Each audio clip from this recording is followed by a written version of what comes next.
sus Biblias en Primera de Juan, el capítulo 4. Aleluya.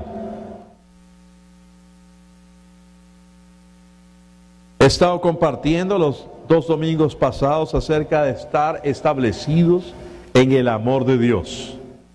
Este amor que Él tiene por cada uno de nosotros, este amor que se manifestó en la obra que Cristo realizó. En Primera de Juan, el capítulo 4, el verso 9 y 10, quiero leer primero y luego vamos a saltar a los otros. Dice: en esto se mostró el amor de Dios para con nosotros, en que Dios envió a su Hijo unigénito al mundo para que vivamos por Él. En esto consiste el amor, no en que nosotros hayamos amado a Dios, sino en que Él nos amó a nosotros y envió a su Hijo en propiciación por nuestros pecados. Mucha gente se centra en cuánto ellos aman a Dios. Pero ese no es el punto en el cual tú tienes que centrarte. El cual tú debes centrarte es cuánto Dios te ama a ti y cuánto Él te amó, que envió a su Hijo Jesucristo. La Biblia dice en el archi recontra hiper super conocido versículo de Juan 3:16, que es uno de los primeros versículos que todos se aprenden de memoria cuando recibieron a Cristo, ¿sí o no? ¿Qué dice Juan 3:16? De tal manera amó Dios al mundo, que entregó a su Hijo unigénito, para que todo aquel que en Él crea no se pierda, mas tenga vida eterna. ¿No? ¿Y qué dice el siguiente versículo? El verso 17. Eso también es bueno, ¿no? Juan 3, todos no sabemos el 16, pero el 17 ya hay que leerlo. Dice aquí: porque no envió Dios a su Hijo al mundo para condenar al mundo, sino para que el mundo sea salvo por Él. Dios no envió a su Hijo para condenar al mundo, sino para que el mundo fuese salvo por Él. Por eso es que la Biblia dice en Corintios que Dios estaba en Cristo reconciliando consigo al mundo, no tomándole en cuenta a los hombres sus pecados. Digan, no tomándole en cuenta. En Romanos el capítulo 3 habla algo similar. Romanos capítulo 3, el verso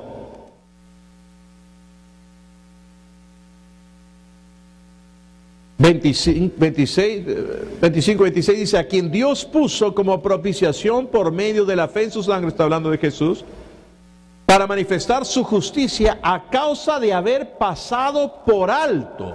Digan, pasado por alto. No tomándoles en cuenta a los hombres sus pecados, dice Corintios. Romano dice, habiendo pasado por alto.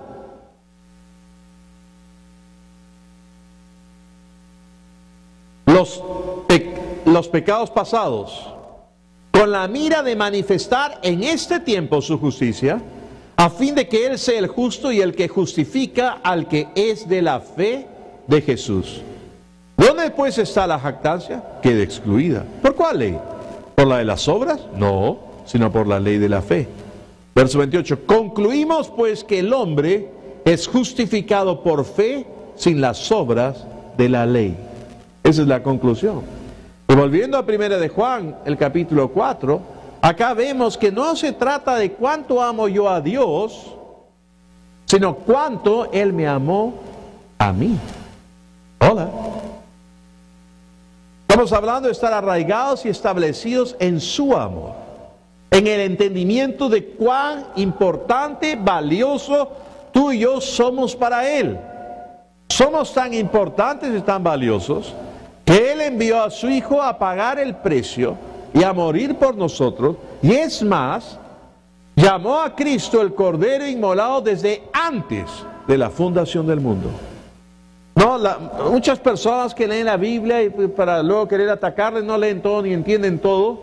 No dicen, bueno, entonces, si Dios sabía que el hombre iba a pecar, porque se supone que Dios lo sabe todo, ¿no? Con su cara así media burlona, ¿no? ¿Para qué lo hizo si sabía que iba a pecar? Porque Dios sabía que el hombre iba a fallar, pero ya Él tenía un plan desde antes de crear al mundo, y crear al mundo. en ese pacto eterno de amor entre el Padre y Cristo. Hola.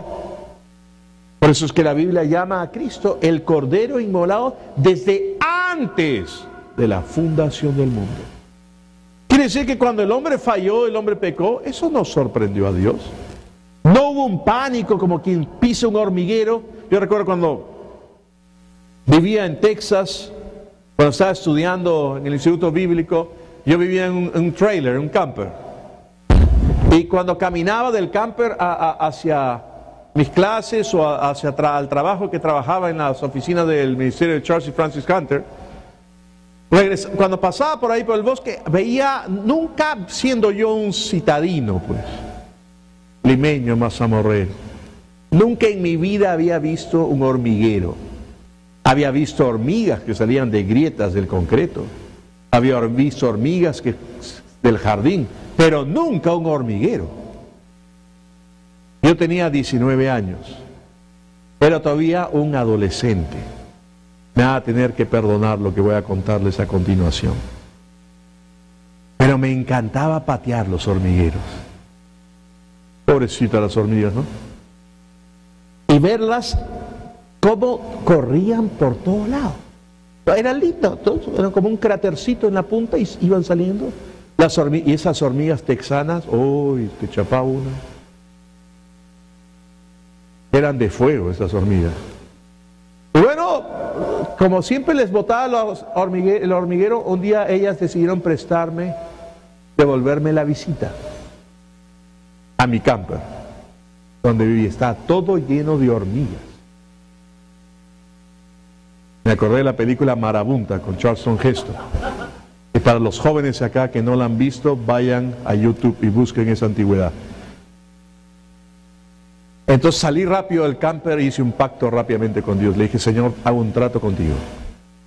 Nunca más me meto con ninguna hormiguita, pero tú haz que todas estas, cuando vuelva, se hayan ido en el nombre de Jesús. Cerré y me fui por un par de horas a trabajar sin almorzar porque estaban todas las hormigas ahí. Cuando regresé no había una sola hormiga y nunca más me volvieron a visitar y yo no me volví a meter con ningún hormiguero. Pero lo que voy es a que con esta historia, me he hecho acordar, es que Dios en el cielo no empezó a correr como estas hormigas. Gabriel, Miguel, ¿qué hacemos? Y ahora Adán la fregó. No, Él ya sabía. Algunos creen que en el verso donde dice que le habla a la serpiente y habla a la mujer, recién ahí ideó el plan. No, Dios ya sabía. Y aún así Dios dijo, voy a crearlos. Porque van a conocer de mi gran amor por ellos y el gran interés que tengo de compartir con ellos como una familia. Y Cristo va a venir, mi Hijo va a sufrir, va a pagar el precio, y yo voy a pasar por alto sus pecados pasados, porque voy a juzgar todos sus pecados y todas sus cosas en Jesús. Por eso es que si tú crees en Él, cuando el prisionero, el carcelero en Filipos se dio cuenta que el terremoto había sucedido, cuando tú adoras a Dios, el apóstol Pablo y Silas estaban en la prisión, el calabozo de más adentro, y a la medianoche dice que estaban alabando al Señor. No estaban alabando como algunos, alabaré. No te van a oír los presos, aunque sé que son fanáticos. No, estaban alabando al Señor porque dice que los presos los oían. De pronto sucedió el terremoto, las puertas se abrieron, el romano, el carcelero, iba a quitarse la vida, porque si no se la quitaba a él, se la quitaban los otros. Si él se quitaba la vida, su familia no iba a tener que sufrir las consecuencias de su error. Entonces Pablo dice, no te hagas daño. Y el hombre inmediatamente, él no sabía de teología, él no sabía lo que creía Pablo, él estaba impresionado de que algo había sucedido, lo sobrenatural había sacudido esa cárcel, y él le pregunta, ¿qué debo hacer para ser salvo? Y Pablo da la respuesta. Si tú le haces esa misma pregunta que el carcelero de Filipos hizo a Pablo, a muchas personas por la calle, ¿no? Sería interesante ir con una camarita, ¿no? Y filmar y hacer la pregunta, y cuando la gente te ve con una cámara y esto, te contestan. Y tú vas solo, ni bola te dan. Pero como a la gente le gusta estar, pues, ¿no? Y ahora hay tanto programa, esto es guerra, esto es pelea, esto es riña, esto es chisme, esto es cuento, esto es esto. Entonces, tú vas con la camarita y te contestan. A ver, ¿qué dice? ¿Qué debo hacer? ¿Qué debes hacer para ser salvo? Ay, debo ser bueno para... Como los Daltons eran, ¿no? No me acuerdo. ¿Por qué se fue? ¿Por qué murió? ¿Por qué el Señor se la llevó? No. Tengo que ser bueno para estar con mi amor. La idea es siempre ser bueno, religiosa. Tengo que hacer algo para ganarme algo de Dios. Las preguntas te van a dar 100,000 respuestas, menos la que Pablo dio. Cree en el Señor Jesucristo y serás salvo. No hay nada más que hacer que tan solo creer en el amor de Dios por nosotros y en la obra que Cristo Jesús hizo, porque Él fue puesto por propiciación de nuestros pecados, para que al creer en Él simplemente tú y yo fuésemos justificados gratuitamente en su sangre delante de Dios. Y desde ese momento, el juicio, la condenación, la vergüenza y todo aquello que tú tendrías que haber experimentado, la cargó Cristo Jesús, y tú eres bienvenido y eres parte de la familia de Dios. Volviendo a 1 de Juan, el capítulo 3, el verso 1 y 2 dice: mirad cuál amor nos ha dado el Padre, para que seamos llamados hijos de Dios. Por eso el mundo no nos conoce, porque no le conoció a Él. Amados, ahora somos hijos de Dios. Y aún no se ha manifestado lo que hemos de ser, pero sabemos que cuando Él se manifieste, seremos semejantes a Él, porque le veremos tal como Él es. Ahora, cuando habla de manifieste, cuando Él se manifieste, siempre pensamos en que va a ser en el tiempo final. Pero yo creo que esto tiene que ver también cuando Él se revele o se manifieste tal cual es Él. Como dice el siguiente capítulo, en el verso 4, así como es Él, así somos nosotros en este mundo. Cuando tú lo ves a Él en esa manifestación de este Cristo glorioso, exaltado, y tú puedes ver lo que Él es ahora sentado a la diestra del Padre, porque no está solamente el Hijo de Dios sentado a la diestra del Padre, está el hombre sentado a la diestra del Padre. Nuestro representante está sentado a la diestra del Padre. Y tú y yo estamos sentados con Cristo o en Cristo. Y antes pensaba que cuando íbamos a estar sentados con Cristo, este es el Padre, Cristo es la derecha, diestra del Padre, y una recatafila de sillas interminable hasta que el ojo pueda ver, y más allá, y más allá, y más allá, todos nosotros sentaditos uno al lado de otro. Lo han imaginado, ¿no? Pero no es así. No va a haber un montón. Vas a estar, estamos sentados en Cristo Jesús. No te asustes, voy a hacer un ejemplo solamente. No grites, no hagas nada, mi hermano. No va a ocurrir nada. Pero imagínense que mi esposa es Cristo.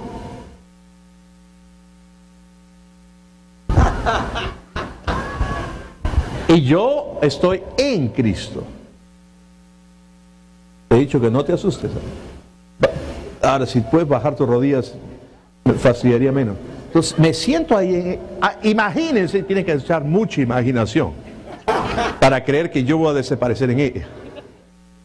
¿Me dejo entender o no? O si no, tendría que estar yo sentado y traerme al más flaco acá de la congregación y hacer que él sea el que se siente pequeño. Él desaparecería en mí. Y eso es lo que ocurre, no porque Cristo sea gordo, hermanos, sino porque en espíritu somos uno con Él.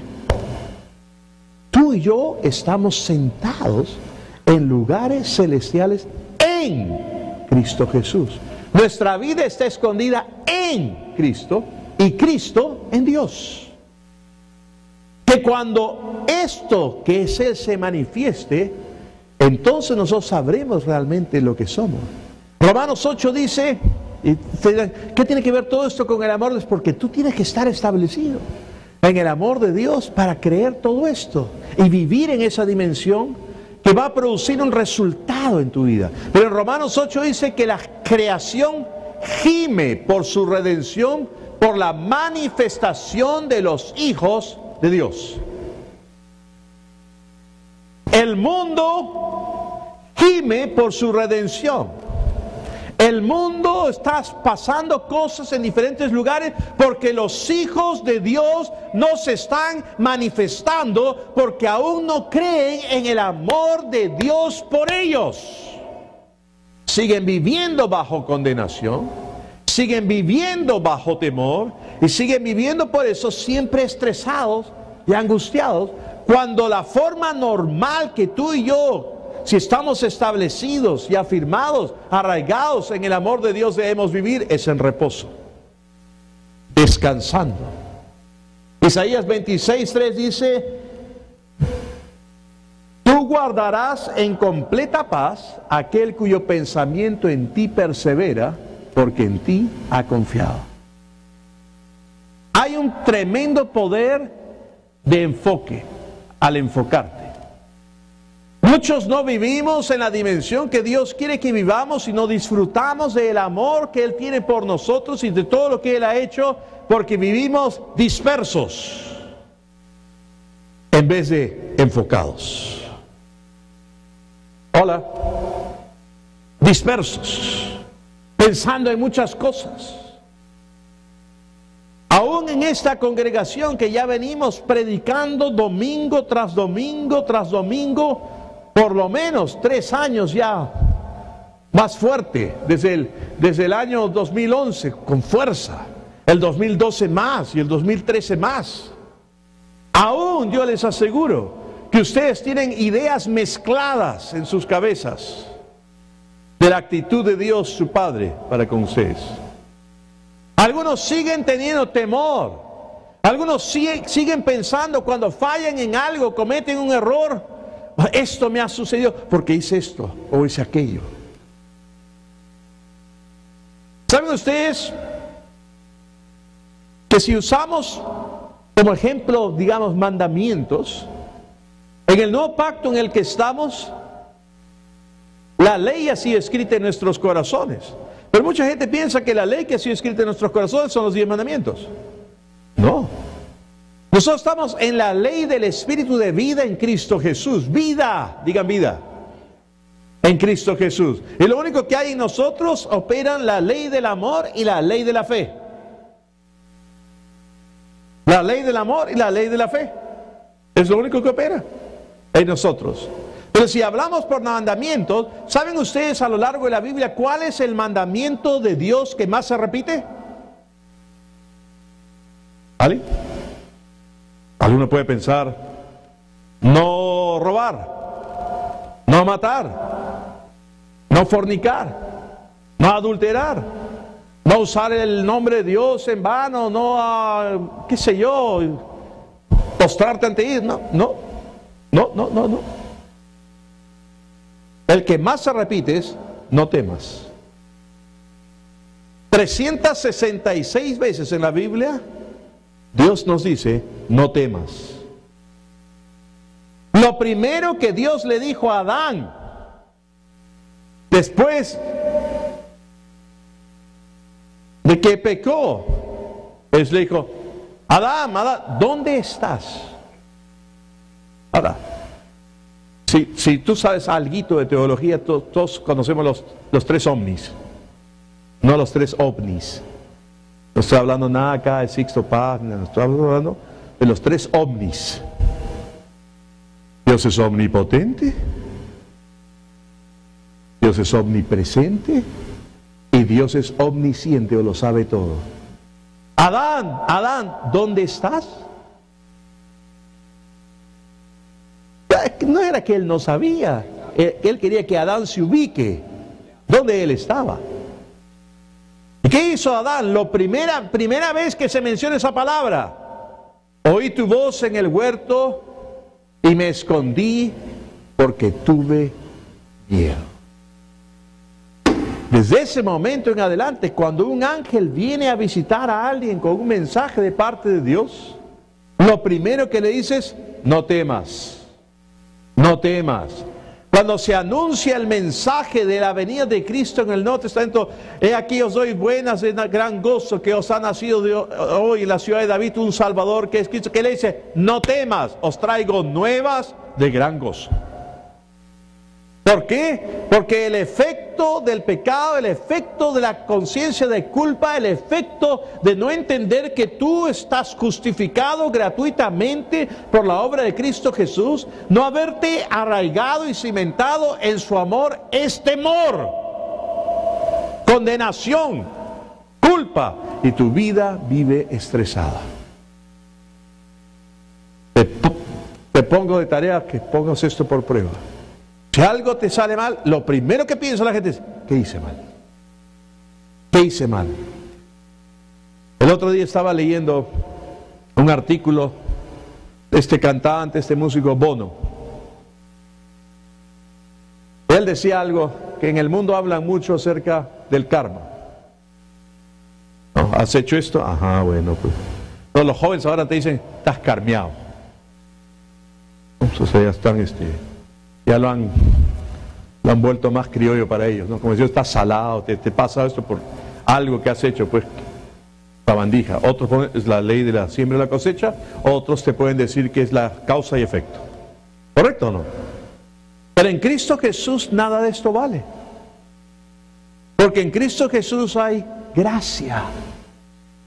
El evangelio de la gracia de nuestro Señor Jesucristo. No importa qué hayas hecho, no importa qué haya ocurrido, no hay karma, no hay cosecha, no hay nada cuando tú llegas a Cristo. Ahora no me malinterpreten. El apóstol Pablo dice que si siembras para la carne, de la carne vas a cosechar corrupción. Que debes sembrar para las cosas del Espíritu. Pero la actitud de Dios para contigo no es de condenación, no es de culpa. Yo recuerdo escuchando un mensaje del pastor John Austin, lo recuerdo clarísimo cuando estuve ahí, él predicó. Había un hijo que había sido un canalla con sus padres, se había mandado cambiar, había hecho una serie de cosas, había echado a perder su vida, años de años. Se había portado pésimo, había arruinado su vida, había hecho de todo y al final extrañó, sus papás ya eran mayores y las cosas le habían ido tan mal en su vida que quería volver. Pero les escribió y le dijo, yo sé que me he portado tan mal con ustedes y sé que no merezco su perdón y nada de esto, pero quería verlos nuevamente y los extrañaba y bueno, que se escribe la carta, pero no me atrevo a detenerme en el pueblo ni a irlos a buscar porque no soportaría el rechazo de ustedes como el rechazo que he recibido de tantas personas y tantas situaciones en mi vida.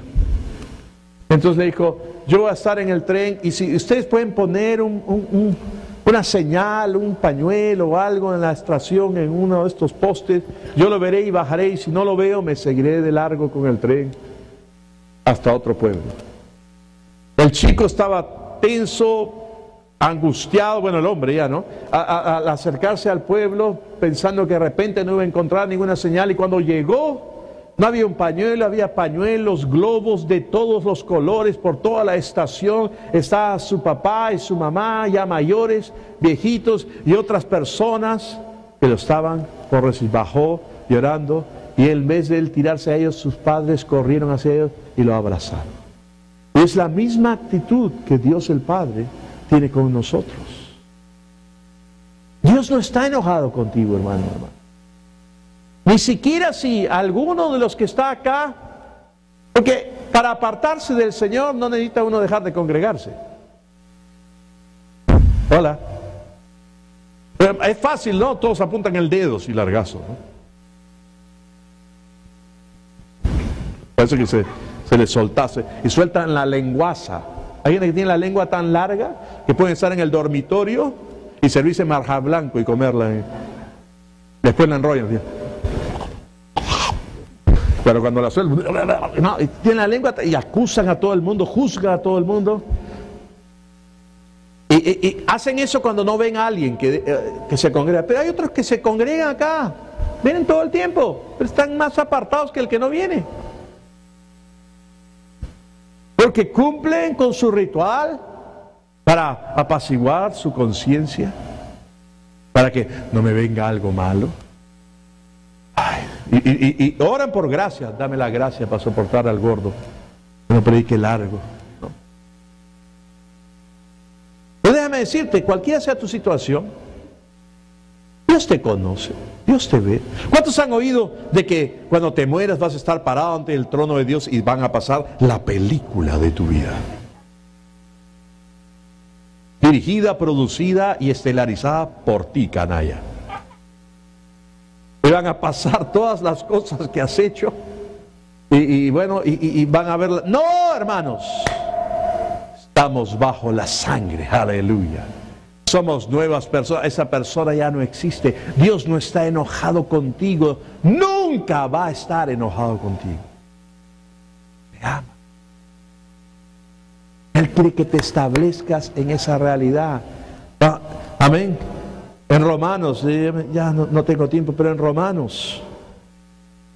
Voy a terminar hoy día, pero creo que voy a tener que predicar un domingo más acerca de esto. Es que tengo una serie que quiero darles, la tengo atorada ahí. Quiero ministrarla y predicarla, quiero predicarles acerca de la gracia, el poder del Evangelio y compartir acerca de Romanos. Porque tienen que estar bien establecidos. Aleluya. Pero en Romanos el capítulo 8, el verso 15 dice, pues no habéis, vamos a leer el verso 14. Porque todos los que son guiados por el Espíritu de Dios, estos son hijos de Dios. Pues no habéis recibido el espíritu de esclavitud para estar otra vez en temor. Digan otra vez. Digan otra vez, otra vez. Antes estuvimos en temor. El diablo tenía reinado sobre nosotros porque teníamos el temor a la muerte, estar separados de Dios. No la muerte física, solamente estar separados de Dios. Él tenía derechos sobre nuestra vida, pero ahora que estamos en Cristo hemos sido trasladados de la autoridad de las tinieblas al reino de su amado Hijo. Estamos en el reino de luz, estamos en el reino de Dios, estamos en el reino de nuestro Padre, donde todo nombre en el cielo y en la tierra, de toda familia, toma su nombre. Somos de Él, Él es nuestro papito, Abba. Él nos ama. De la misma forma que ama a Jesús, Él te ama a ti y a mí. Tú eres importante para Él. Somos grandemente bendecidos, altamente favorecidos y profundamente amados por Jesús, como dice Joseph Prince. El otro día me hallé orando y diciendo, Señor, te pido favor por esto, dame favor por esto. Y de pronto mi espíritu dijo, ¿cómo que dame? Yo ya tengo favor. Yo vivo en el favor de Dios. Desde que amanezco hasta que anochece y me acuesto, yo estoy en el favor de Dios. Yo soy un favorecido de mi Padre Celestial. Yo soy un amado por mi Padre Celestial. Aleluya. Soy acepto en el amado, en Cristo Jesús. Dios me ve a través y por medio de Cristo. Y la tierra está esperando por la manifestación de esta clase de personas que saben eso, que saben que son amados por su Padre. Vean cualquier estudio psicológico humano de hijos que provienen de un hogar donde se saben amados por su padre y por su madre, donde han visto que sus padres se han amado delante de ellos. Lo mejor que puedes hacer por tus hijos pequeños, y esto es gratis en las clases que van a tener de escuela para padres, lo mejor que puedes hacer por tus hijos, hombre acá, besa y ama a tu mujer todos los días delante de tus hijos. Chápala.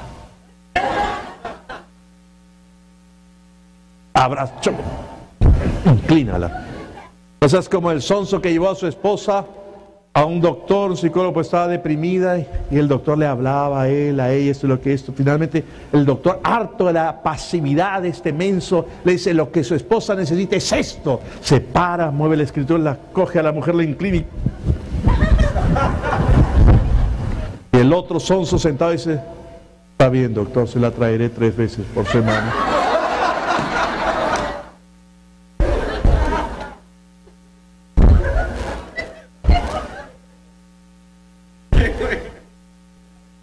Faltó santo Dios. Hermanos, está probado que crecen con seguridad. Se saben amados.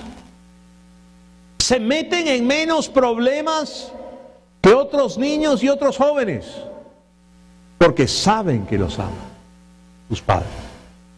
Y no es un amor condicional, si sacas buenas notas, si sacas malas notas, peor que Drácula, les muestran los dientes. No, se saben amados. El que tú sepas que tu Padre, que es Dios, te ama, va a producir una seguridad en ti, una confianza. Va a erradicar la condenación. Al irse la culpa y la condenación y entender que tú estás bien con Él porque Él está bien contigo, porque Él te amó y pagó el precio, va a eliminar el temor. Al irse el temor, no vas a tener estrés. Vas a vivir reposando, descansando. Por eso es que la fe obra por el amor. Porque cuando tú entiendes el amor de Dios por ti y cuánto Él te ama, tú te vas a atrever a pedir cualquier cosa y tu fe va a funcionar. Porque tú sabes que tu papi quiere lo mejor para ti. Vas a poder decir, como Cantar de los Cantares, yo soy de mi amado y Él es mío. Cantar de los Cantares no es un manual para que mejor se lleven el esposo y la esposa. Eso lo pueden usar para eso, pero en realidad es la relación de Cristo con la iglesia. Él es mi amado y yo soy de Él. Hola. Yo soy amado por Dios. Él me ama. Y si cometo un error o falla, tengo a Jesucristo que me levanta. Su sangre me ha justificado. Mi posición no cambia ante Él si yo cometo un error. Y tengo que llenarme más y vivir más del Espíritu, renovar más mi mente con la palabra, el poder de enfocarte y no de estar disperso. Enfocarte en la obra que Él ha hecho. Enfocarte en que eres una nueva criatura en Cristo Jesús. Enfocarte que ya has sido redimido. Enfocarte que eres libre, que eres justo, que eres bendecido, que eres amado por Dios Padre. Amén. Amén.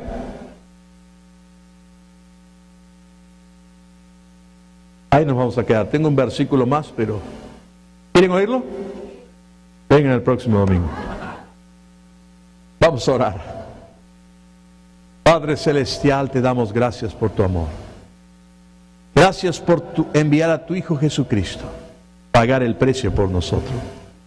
Gracias que nos amaste tanto y somos tan valiosos para ti, que Él pagó tremendo precio con su vida y derramó su sangre, que nos lavó, nos limpió y nos ha hecho ahora para nuestro Dios un reino de sacerdotes, aleluya, para ministrarte a ti. Yo sé que tú quieres lo mejor para mí y quieres obrar en mi vida y en la vida de cada uno de mis hermanos y hermanas. Es mi oración, Padre Celestial, que por medio del poder de tu Espíritu Santo, en el nombre de Jesús, imprimas esta realidad, esta verdad en los corazones de cada uno de mis hermanos y hermanas. Que tú los puedas ministrar en lo más profundo de su ser. Que ellos puedan experimentar cuánto tú los amas. Que puedan verse, como tu palabra dice, mirad qué amor nos ha dado el Padre, que nos ha hecho que seamos hijos de Dios. Que puedan ver y entender y que se manifieste en ellos la revelación de este Cristo que está en ellos. Que si Dios es por nosotros, ¿quién contra nosotros? Y que el que no escatimó la vida de su propio Hijo, ¿cómo no nos dará con Él todas las cosas? Que se atrevan a creer, que se atrevan a pedir esta semana, Señor. Que practiquen estar en tu presencia, orando en el Espíritu. Que tú hagas algo maravilloso por ellos, Señor. Que esta verdad se les revele de que son amados por ti. Que se establezcan y se arraiguen en tu amor. Que produzca en ellos una confianza que permitirá que su fe funcione todo el tiempo. Te doy gracias, Señor, por sus vidas. Oro, Señor, una bendición especial sobre cada uno de ellos, Señor, porque todos ellos son benditos tuyos, favorecidos tuyos y amados tuyos. Esta es tu iglesia, Señor, la cual tú compraste con tu propia sangre. Todo lo que pasa en sus vidas es importante para ti. Tú quieres obrar, tú quieres sostener, tú quieres ministrarlos en lo que ellos puedan estar enfrentando o pasando. Gracias, Santo Espíritu, por obrar en sus vidas. En el nombre de Cristo Jesús. Todos dicen.